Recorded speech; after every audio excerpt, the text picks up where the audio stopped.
Assalamu alaikum. Today our topic is physical quantities 1.2. Please open the page number 4. Physical quantities. What are physical quantities? All those quantities which can be measured are called physical quantities. Means के इन जो भी quantity है जिसको हम major कर सकें, जिसकी physical existence है और उसको मेजर किया जा सके, फ़िज़िकल एग्जिस्टेंस होगी तो हम उसको मेजर कर सकेंगे, तो वो क्या कहलाती है? Physical quantities. फॉर एग्जांपल ये हमारे पास है लेंथ, टाइम,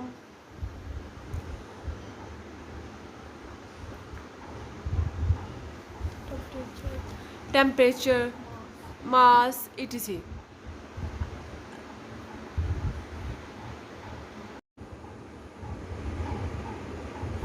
तो हमारी फिजिकल क्वांटिटीज़ क्या हो गई? Measurable quantities. ठीक है, एग्जांपल्स हमने की इसकी लेंथ, मास, etc. अब इसकी 2 इम्पोर्टेंट कैरेक्टरिस्टिक्स हैं जिनको आपने हमेशा याद रखना है. इसकी क्या 2 इम्पोर्टेंट कैरेक्टरिस्टिक्स कौन कौन सी है? एक तो इनकी न्यूमेरिकल वैल्यू होगी, वैल्यू, और एक इनकी क्या होगी? यूनिट होगी. ये है 2 इसकी कैरेक्टरिस्टिक्स. न्यूमेरिकल वैल्यू को हम मैग्नीट्यूड भी कहते हैं. ओके, न्यूमेरिकल वैल्यू को हम मैग्नीट्यूड भी कहते हैं. और यूनिट, अब मैं आपको एग्जांपल देती हूँ. जैसे हमारे पास एक बुक है जिसका वेट कितना है या जिसकी मास कितनी है? 40 kg या 40 किलोग्राम. तो इसमें 40 क्या है? इसमें 40 हमारी न्यूमेरिकल वैल्यू है. ठीक है, ये क्या है? Numerical value. और जो kg है वो क्या है? यूनिट है. Is it clear? अगर आप किसी ग्रॉसरी स्टोर पे जाते हैं और आप कहते हैं कि मुझे 20 kg शुगर चाहिए. कितनी चाहिए? 20 kg. आप उसकी न्यूमेरिकल वैल्यू भी देते हैं, मीन्स उसकी मैग्नीट्यूड भी देते हैं, उसकी अमाउंट देते हैं, और साथ में उसका क्या देते हैं? यूनिट देते हैं. फिर ही पता चलेगा ना केजी में चाहिए, ग्राम्स में चाहिए, आपको कितनी चाहिए. ठीक है, ये हमारी क्या हो गई? Physical quantities. Now come to another 2 important definitions. अब इसकी टाइप्स कितनी है? फिजिकल क्वांटिटीज़ की 2 टाइप्स हैं. कितनी टाइप्स हैं? 2 टाइप्स. कौन कौन सी है? First one is base quantities and second one is derived.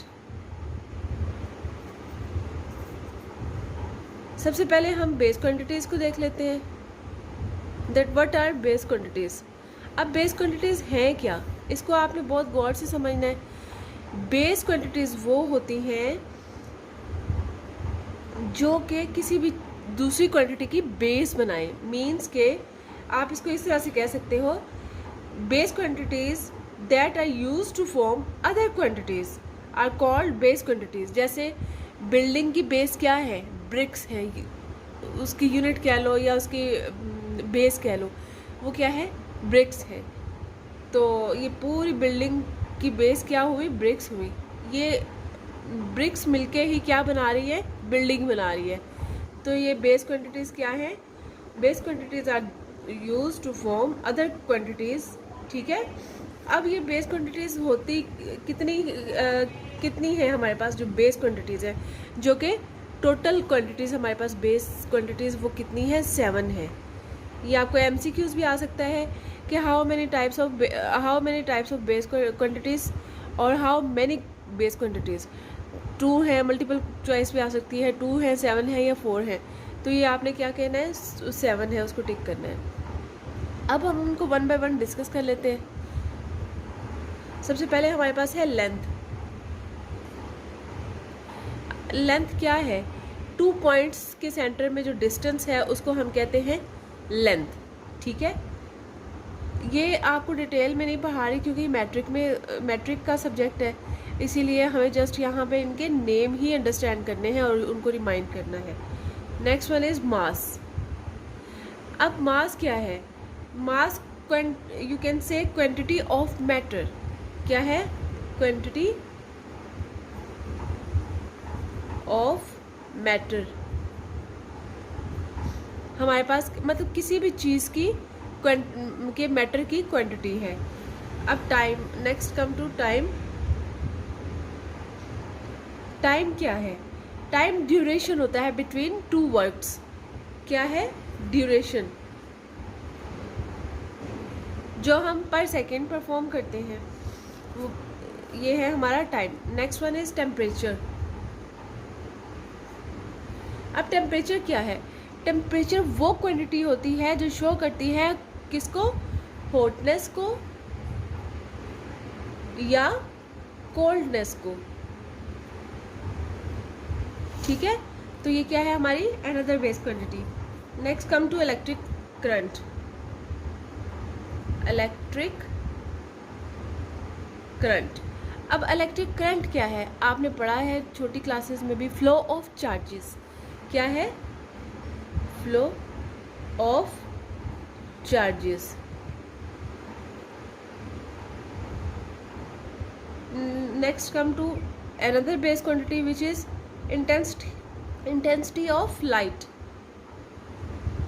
intensity of light।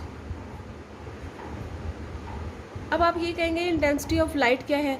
तो इंटेंसिटी ऑफ लाइट, जैसे हमारे पास एक लैंप है, ठीक है, इस लैंप से जितनी लाइट निकल रही है यूनिट एरिया में पर सेकेंड, तो ये क्या है? इसकी इंटेंसिटी है। ठीक है, अब next come to another and last base quantity which is amount of substance. Amount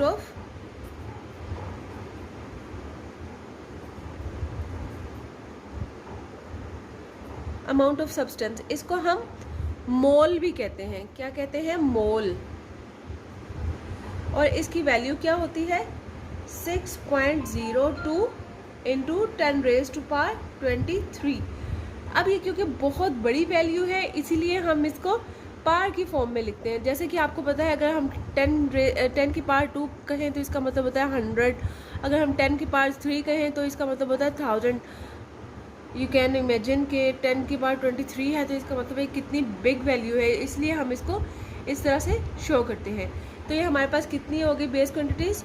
1 2 3 4 5 6 and 7. These are our base quantities. It is all about the base quantities. Next come to derived quantities. हमारी जो derived quantities हैं, जैसा कि इसके name से show हो रहा है, derived quantities मतलब जो कि अखज़ की गई हो, डिराइव की गई हो किसी दूसरी क्वांटिटी से। क्या किया गया हो? अखज़ की गई हो किसी दूसरी क्वांटिटी से, और वो कौन सी है जिससे अखज़ की गई है? ये बेस क्वांटिटी से। ठीक है, अब इसकी डेफिनेशन देख लेते हैं। The quantities that are expressed in terms of base quantities are called derived quantities. Means के इनकी अपनी वैसे कोई वैल्यू नहीं है, इनकी वैल्यू किस बेस पे है? बेस क्वांटिटीज़ की बेस पे। अब आप कहेंगे कि ऐसा कैसे पॉसिबल है कि इनकी अपनी कोई वैल्यू ना हो और बेस क्वांटिटीज़ को यूज़ करके ये हमें इसका पता चले। तो लेट्स सपोज हमारे पास एक जो डिराइव्ड क्वांटिटी है वो कौन सी है? स्पीड है। Then what is speed? Speed is distance in unit time. इसका फॉर्मूला ये है ना, स्पीड का फॉर्मूला क्या होता है? डिस्टेंस पर टाइम। तो अब देखें आप, डिस्टेंस क्या है हमारा? Base quantity. ठीक है, टाइम क्या है? Also base quantity. तो स्पीड हम कैसे फाइंड आउट करते हैं? 2 बेस क्वांटिटीज हमारे पास होंगी, देन हम स्पीड फाइंड आउट कर सकेंगे। इसका मतलब है कि डिराइव्ड क्वांटिटीज किस पे डिपेंड करती हैं? बेस पे। तो इसकी डेफिनेशन अब मेरा ख्याल समझ आ गई होगी। The quantities that are expressed in terms of base quantities, quantities that are expressed in term of base quantities are is called derived quantities. Let's suppose हमारे पास हमने एरिया फाइंड आउट करना है। एरिया फाइंड आउट करना है तो area क्या होता है? Length multiplied by length. अब लेंथ क्या है हमारे पास? Base quantities. ठीक है, बेस क्वांटिटीज़ है। तो इसका मतलब है कि ये एरिया जो है हम तब तक नहीं फाइंड आउट कर सकते जब तक हमारे पास बेस क्वांटिटी ना हो। तो इट मीन्स कि हमारी डिराइव्ड क्वांटिटीज़ जो हैं वो एक्चुअली वो किस फॉर्म में किस टर्म में हम एक्सप्रेस कर सकते हैं, बेस क्वांटिटीज़ की टर्म में एक्सप्रेस कर सकते हैं। The quantities that are expressed in terms of base quantities are called derived quantities. These are all about physical quantities, base quantities and derived quantities. Hope so आपको lecture समझ आया होगा। ना समझ आए तो कमेंट में ज़रूर बताइएगा, जो भी समझना हो। ओके, अल्लाह हाफिज़।